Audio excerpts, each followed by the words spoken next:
ఒకరోజు కాలేజ్లో mid exams ముగిశాయి. అందరూ ఎగ్జామ్ హాల్ నుంచి బయటికి వచ్చి ఎగ్జామ్ గురించి మాట్లాడుకుంటున్నారు. అప్పుడు చింటూ తన ఫ్రెండ్తో మాట్లాడుతూ నిలబడుంటాడు. అంతలో రాజు సీరియస్గా వచ్చి చింటూ జేబులో ఉన్న బైక్ కీస్ తీసుకుంటాడు. ముగ్గురు బైక్ మీద హాస్టల్కి బయలుదేరుతారు.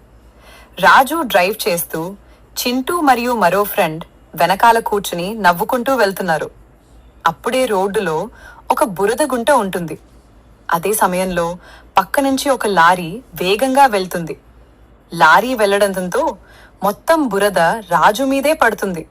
షర్ట్ మీద కూడా, ముఖం మీద కూడా.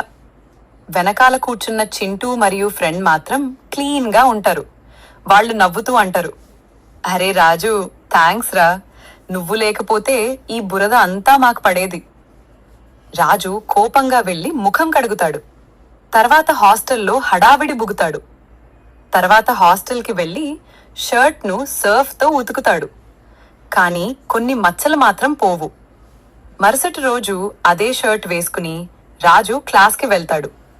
క్లాస్ రూమ్లోకి వచ్చి, మామ్, మే ఐ కమిన్ అని అడుగుతాడు. మామ్ ఆశ్చర్యంగా చూస్తూ అడుగుతుంది, నువ్వెవరు? రాజు అంటాడు, మామ్, నేనే రాజు, మీ స్టూడెంట్. అప్పుడు మామ్ నవ్వుతూ అంటుంది, ఓ రాజు, ఈ షర్ట్ మచ్చల వల్ల నిన్ను గుర్తుపట్టలేకపోయా. అంతా క్లాస్ నవ్వుతుంది. ఆ రోజు రాజు ఇంటికి వెళ్ళిపోతాడు.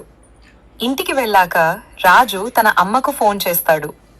అమ్మా, నా షర్ట్ మొత్తం మచ్చలతో పాడైపోయింది.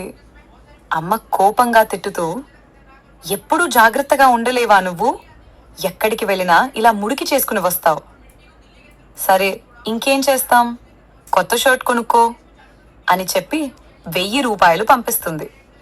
కొద్దిసేపటికి చింటూ మరియు మరో ఫ్రెండ్ రాజు దగ్గరకు వచ్చి నవ్వుతూ అంటారు, అరే రాజు, నీ ఆత్రం వల్లే 1000 రూపాయలు షర్ట్కు పెట్టించావురా అని ఇద్దరూ బాగా నవ్వుతారు.